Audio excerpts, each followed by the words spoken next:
Recon. Hello, usap tayo. Dahil nandito kami, Marcel. Yes po, kamusta?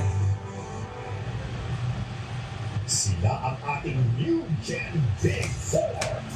At ang Condition. nakabugerang influencer ng Mandaluyong, yan, level up ang pagboto via Maya app. Recondition. Na gusto mong maging Big Si XS Max. You have unlimited power to vote. Problem, bigla na lang daw nawala yung wifi. Noong ginagamit. Ngayong October 26 na. Ngayong October 23, magkaharap na sila tayo. Ay, nako. Recondition siya. Yan, nakita niya yung mga stickers.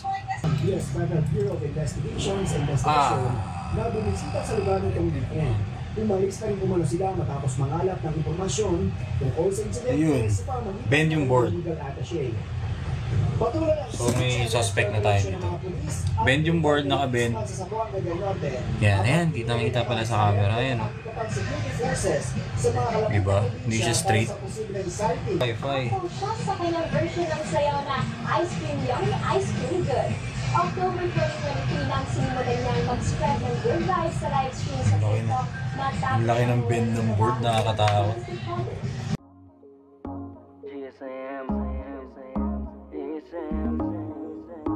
I love it. I love GSM. Diagram. Gusto yung makita yung diagram na gano'n. Matawa sa inyo. So, bend kasi yung board niya dito sa part na to. Yung gitna doon siya nakaganon, nakaganyan yung board halos. Parang sad face. Ito yung wifi. So, possible yung connection niya. Connection niya dito ang malamang nagalaw. Yan, 80 degrees. Then 40 seconds. Ayan na. Ito yung wifi niya kanina. NA.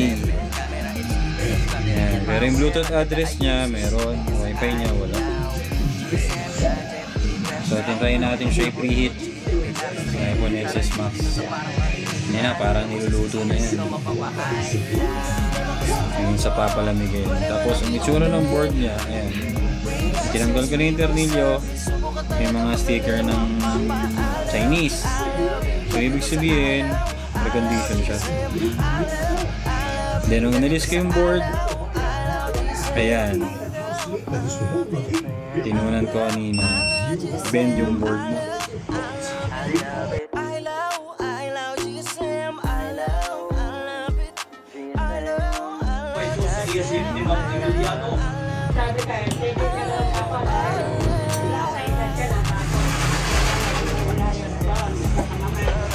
Kailan ba si Ray doon? Kailan? 8C. Galing ko sa labas. Doon?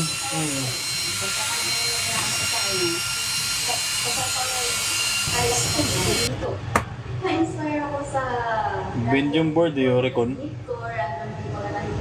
Saan ang gawa mo rito?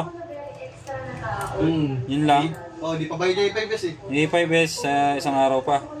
Wednesday yata ako kaya bukas gano'n. Nakot ako, putik na una pa ako kasi ka pa yung nauna sa akin kung pwede naman. Kaya pala ganun karami, no? Pagka nabubuo, pag nagaganyan. Gulat niyo ko kanina paglabas ko bumibig daw ng tubig. Yung sinare mong video, yung labanan ng mga technician, Oo. magkano panalo nun? Makapanalo ng malaki. Yung magcha-champion dito? Oo. Libre sa Thailand, lalaban sa December. Ay, lalaban sa Thailand? Oo, representative ng Philippines.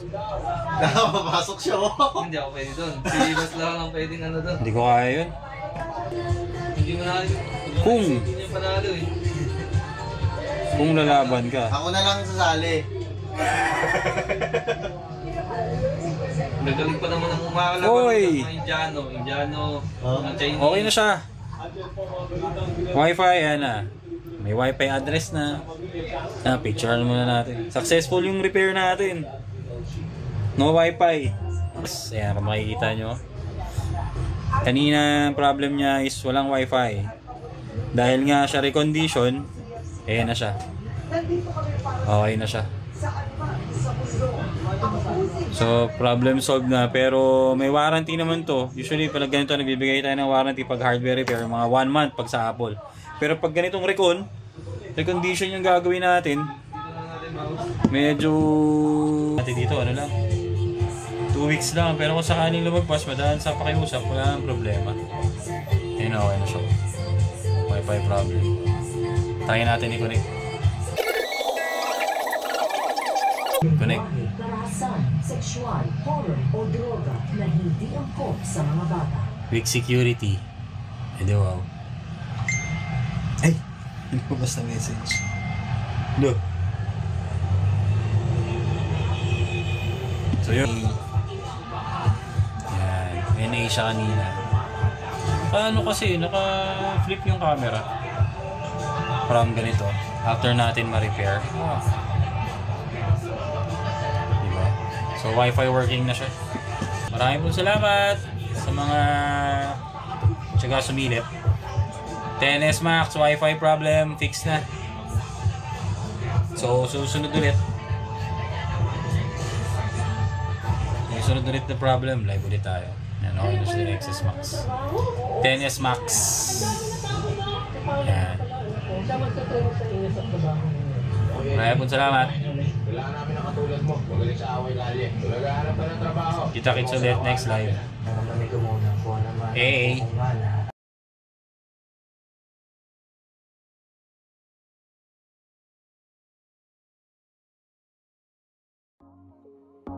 GSM,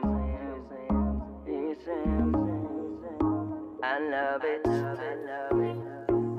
I love GSM, gadget liberta. Dito lang yan sa parang Manila. Kung may problema ka sa phone mo, pwede ba nandito madali? We got sales reverse service, subukan talaga magaling.